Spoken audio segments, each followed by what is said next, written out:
Imagine this.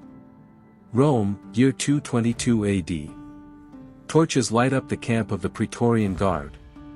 Amid drums and tense silence, an 18-year-old teenager crosses the gates, believing he is about to receive honors. He does not know that, in reality, he is walking straight into an ambush. His fate is already sealed. This young man is Marcus Aurelius Antoninus Augustus, known to history as Elagabalus, the emperor who defied all Roman traditions, and paid the most brutal price. A boy who, in just 4 years, went from being a priest in an Eastern temple to becoming the most powerful man in the world, and then, the most hated enemy of his own empire. But what is truly remarkable was not his short life, but the way he chose to rule. He replaced the gods of Rome with a foreign cult, turned the palace into a stage for scandalous rituals, and forced the most powerful elite on the planet to submit to his excesses. And the most disturbing, a wedding ceremony that horrified the Senate and sparked the beginning of his downfall. It wasn't a battle that condemned him, it was a wedding. In this video, you will discover how a teenager managed to ascend to the most coveted throne of antiquity, how he turned his reign into a spectacle of excess that unleashed hatred and conspiracies, and why Rome attempted to erase his name from history through damnatio memoriae. Stay tuned, because what you are about to hear is one of the darkest and most forgotten stories of the Roman Empire. And in the end, you will ask yourself, was it his religion, his abuses, or his arrogance that truly condemned him? Backhand index pointing right. If this topic intrigues you as much as it does me, like the video and subscribe so you don't miss the next hidden secrets of Rome. The Factory of Power. Long before Rome had heard his name, it all began in the sands of Syria, in the city of Emesa, today Homs. There stood the temple of Elagabalus, a sun god whose symbol was not a statue or human image, but a black conical stone, which the faithful claimed had fallen from the sky. This object, wrapped in mystery, was not just an idol, it was a source of political power. It attracted pilgrims from across the empire, and with them came caravans loaded with gold, spices, eastern silks, and slaves.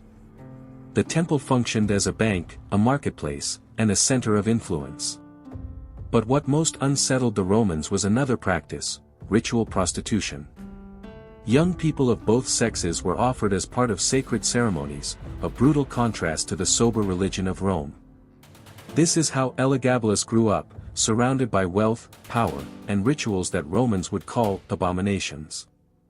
At the heart of this story is a woman, Julia Maesa, grandmother of Elagabalus. Sister of the influential Empress Julia Domna, Maesa knew the secrets of imperial power better than anyone. When Caracalla, her nephew and emperor of Rome, was assassinated, the family was sent into exile. But Maesa was not willing to lose everything. Instead of resigning herself, she planned a masterstroke, to use the 14-year-old priest as a piece on the political chessboard. She had the essentials, the temple's gold, a family with imperial ties, and a grandson trained from childhood to appear as a divine being. She was the silent architect of everything that would follow. But how do you make soldiers believe in a teenager? The answer was propaganda. Maesa spread the rumor that Elagabalus was not only the grandson of a powerful dynasty, but the illegitimate son of Emperor Caracalla. Whether this was true or not mattered little. In times of uncertainty, rumors are worth more than the truth. Coins were minted with his face, processions were organized in which he appeared dressed in imperial robes, and Syrian rituals were combined with Roman symbols. Before the troops, he did not present himself as a mere boy, but as a being marked by the gods, heir by both blood and divinity. In the early hours of May 16, 218, Julia Maesa brought her grandson to the camp of the 3rd Legion in Raphanea. There, in an almost theatrical act, the soldiers proclaimed Elagabalus emperor, who from that day adopted the official name Marcus Aurelius Antoninus Augustus. The legitimate emperor, Macrinus, was not going to sit idly by. He gathered his troops in Antioch. What followed was a brief but bloody civil war. Although Elagabalus's forces were smaller in number, they had two lethal advantages: the temple's gold, which bought betrayals and loyalties, and religious propaganda that convinced the troops they were fighting for a divinely chosen one. The battle ended in a bloodbath. Macrinus was defeated, captured, and executed along with his son. And a 14-year-old boy became emperor of the greatest empire in the world. But the methods he used to seize power, bribery, religious manipulation, and early cruelty, already foreshadowed what was to come. When Elagabalus arrived in Rome in 219, he did not come as an emperor seeking to integrate into the city's millennia-old traditions, but as a religious conqueror willing to change everything. He ordered the construction of a massive temple on the Palatine Hill, next to the imperial palace itself, and placed there the most sacred object of his cult, the Black Stone of Emesa. But he didn't stop at adding a new god to the Roman pantheon. He declared Elagabalus the supreme god and forced Rome's most venerated symbols, the eternal flame of Vesta, Mars's sacred shields, even the Palladium that supposedly protected Troy, to be transferred to his new sanctuary. It was like telling all of Rome, "Your gods kneel before mine." The emperor turned the capital into a living theater. During his processions, he wore Eastern robes embroidered with gold and precious stones, dragged sacred chariots, and forced senators to participate in ritual dances that, for them, were humiliating indignities. The ceremonies included frenzied chants, self-flagellation, and sexual rituals in which young men and women participated as part of the cult. What for Elagabalus was devotion to the sun god, for the Romans was blasphemy. The Roman elite, accustomed to solemnity and discipline, were now forced to move to the rhythm of a teenager using imperial power as a stage for his personal spectacle. And if his religious reforms were already a challenge, his private life was a true earthquake for Rome. In just 4 years, Elagabalus entered into 5 marriages, each more controversial than the last. First with Julia Cornelia Paula, an aristocrat, seeking legitimacy. Then with Aquilia Severa, a Vestal virgin, which scandalized the city deeply, as Vestals were required to remain chaste under penalty of death. Finally, with Hierocles, a blonde slave of Carian origin, whom he made his husband and advisor. In that ceremony, the emperor himself assumed the role of wife, calling himself queen and lover. These gestures were not mere youthful whims, they were direct provocations to the Senate, the military, and the entire system of Roman values. Each marriage sent a message of power, a way of making it clear that he could trample Rome's most sacred norms without consequence, or at least that's what he believed. The senators hated him, the priests feared him, and even the Praetorian soldiers began to murmur. Rome existed in a state of constant unease. The emperor not only ruled but seemed to enjoy publicly humiliating those around him. Elagabalus had turned the empire's capital into a living temple of his god and a stage of excess that no one could ignore. But all of this was nothing compared to what he was about to do. Up until that moment, Rome had endured religious humiliations, scandalous marriages, and strange rituals.